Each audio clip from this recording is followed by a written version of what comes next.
Hi, I'm Will, and this is Finn, and welcome to Venture to Rome.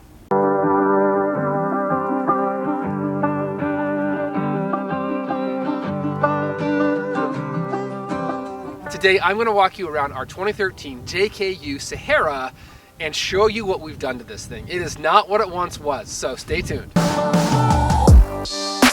So let's start with the front. So you'll notice we have this full width bumper on here. It's made by Weston. It's their WJ2, and I got it because I like the angular shape of it. Number one, I like that the bull bar here was built in. It's not an attachment. It's welded on, and I like that it had this space for a light. I like to keep things as simple as possible, and I liked that I wasn't going to have to attach a bunch of things to the bumper in order to have more light. This is also a Weston single row 20-inch LED light, and I'll tell you what, it is super bright. I do not feel like I need more light when we're off-roading at night. This thing has been plenty bright. Some other things on the front of this Jeep that we've changed are the lights. Usually that's one of the first upgrades because the lights that come with the JK are generally pretty terrible, I think. So we upgraded to LEDs. We chose to go with X-Brite brand. We went with X-Brite because it was affordable. Okay, so this little thing is one of my favorite modifications to the Jeep. I ran an air line from the compressor through the engine, down the front, across the bumper, and connected it to an ARB Quick Connect air hose nozzle. And I just keep this little pacifier, I guess is what it is. When I'm airing up my tires, it's so nice to just come pop the hose in and air the tires up. Love that. You'll also notice that I've got the Smittybilt X20 or X20 winch. Nice to have just in case something bad happens to me or someone else. You'll see that we put on the Factor 55 flat hook here. Two reasons for this. One, Factor 55 is an Idaho-based company. In fact, they're in Boise, so I wanted to show support for that company because that's rad that we've got them here. Two, it's safer. And three, it looks good. So I also installed this Natica camera in the front. I got it on Amazon. I think it was like 20 bucks, no joke. It's not a super high quality camera, but I mean, it's on the front of my rig. So I don't want to spend a ton of money for something that's out here on the front that's gonna get destroyed at some point. But it's been a huge upgrade because now I can see what's coming under the Jeep. It's connected right here underneath my license plate.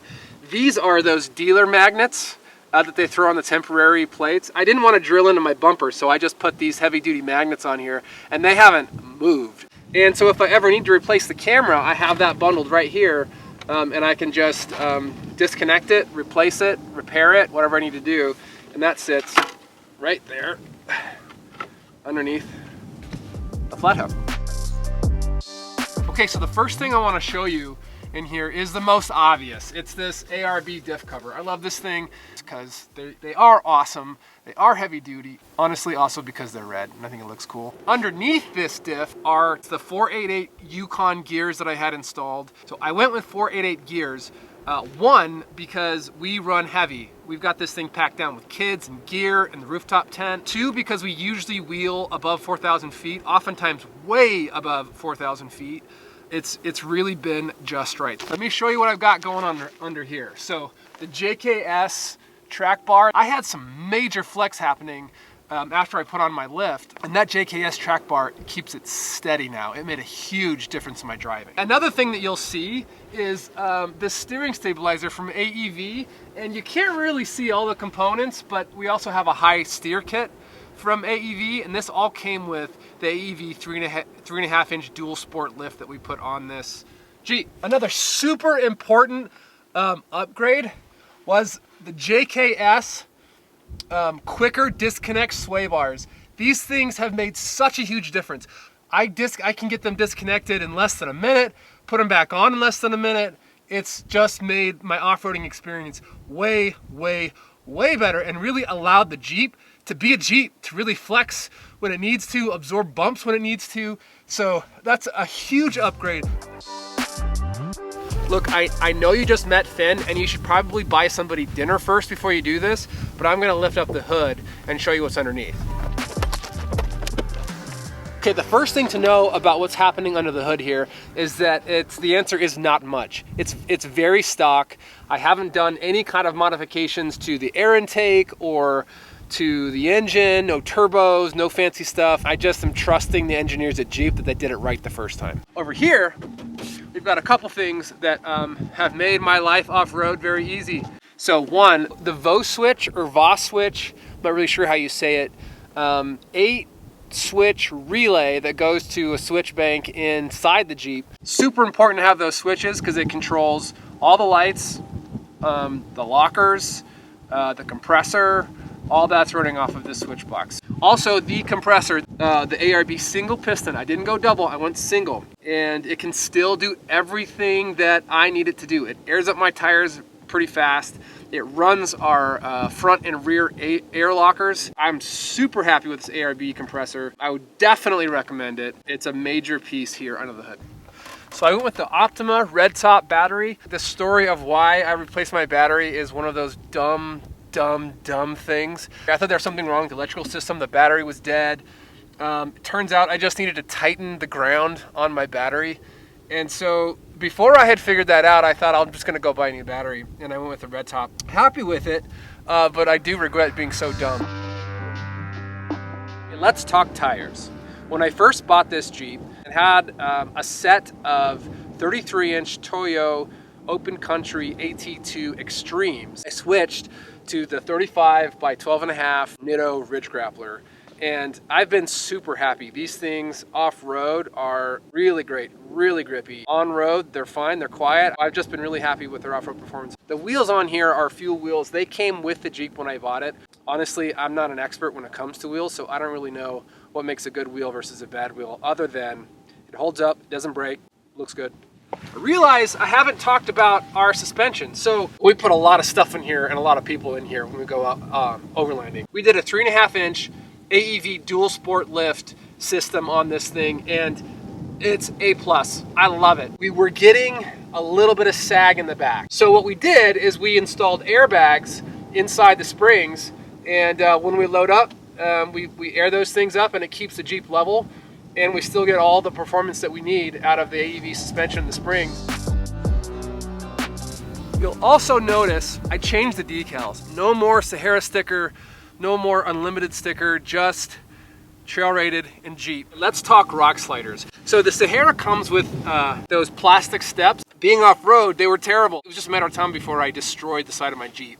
So I bought these Weston rock slider step, and I really like them because they have a lot of surface area here. They do have a step, and all around this Weston, these Weston pieces, you'll see these high lift jack recovery points. Now this install made me throw up in my mouth a few times. So here I'm putting protection on my Jeep. To protect my Jeep, I'm putting holes in my Jeep. I can never take these things off now, or if I do, it's gonna look like I was in a gunfight. Okay, let's talk roof racks. I went with a Rhino Rack Pioneer platform on top of the Rhino Rack backbone system, and it's plenty strong to hold a rooftop tent and our whole family. One of the reasons that I really wanted to go with this is because we love taking the roof off of our Jeep during the summers. We have beautiful summers here in Idaho, and it is a crying shame to not take the top off of your Jeep in the summer. Let's talk about the rear bumper. So in the rear, we have the Weston WJ2 rear bumper, which, you know, I really like. It looks sharp, it gives me lots of protection, gives me a much better departure angle, has some built-in spots here for the lights. These lights are also Weston. These rock lights, that has holes for rock lights in the front and back. I don't use them very often, but I didn't want to just have a hole there. So one of the reasons that I wanted to get the Weston WJ2 rear bumper is because the tire carrier is pretty slick. This tire carrier has these built-in mounting points, and you can actually buy this Rotopax mounting bracket from Weston, which I did. Now I have freed up some of my interior space inside the Jeep by having two 2-gallon Rotopack water cans. So I've been really happy with this addition, and I really like that Weston makes this product ready for different kind of attachment points. I have the X-Brite taillights, and the reason I did this is because, like, I had done everything else to the Jeep, had all this new stuff on it, like the one last rickety thing were the stock taillights, so I just decided to bite the bullet and buy these kind of fancier looking taillights, and I'm glad I did. Okay, there are a couple things back here worth noting. One is this rear view camera that I installed in the hitch. This is just a hitch plug that I drilled a hole in and installed this camera. For those of you who like to tow stuff, you can take it out. You can disconnect it and put your tow hitch in there. But for those of us who don't tow very often, I don't really take it out. I don't plan to take it out anytime soon. So yeah, a really nice little upgrade. And then underneath here, we've got the ARB diff covers with the 488 gears, Yukon gears under that, and the ARB air locker connected. So between the rear locker and the front locker, I'm planning on never getting stuck again. Although I'm sure I'll get stuck at some point. And that's why I have the winch and the traction boards and friends. All right, I'll show you just a few things in the back. Okay, so one of the things that I love about my Jeep is this Outback table. It's so useful. Pops down, cutting board, clean area. I just love it. We use it so much. This becomes the hub for the rest of camp because everything is kind of happening right here. Then lastly, I just want to show you, so I have lined this rear window with an LED light strip, run the power into the back. It is so nice to have at camp. And we use it a ton. This install, I got to give a shout out to Trail Recon. He did it, I don't know how long ago with Marco. They did this install and I watched it and I thought, oh yeah, I have to have one of those. I'll put the link to the video in the description below. So there's one modification in the back of my Jeep that I wanted to show you, which is I ran power from the battery down the driver's side in the back and installed a 12-volt power supply. It also has two USB power supplies, and there's a switch that turns it on and off. When the switch is on, it'll show us what the voltage on the battery is, so we can kind of keep an eye on how low the battery's getting when we're running all these electronics. Now I have power on both sides of the Jeep back here and have just more options in terms of where we can plug things in and keep things going. Well, I hope you enjoyed getting to know Finn a little bit better today, and I hope you enjoy watching his adventures and ours on the channel. Thanks for watching. We'll see you next time.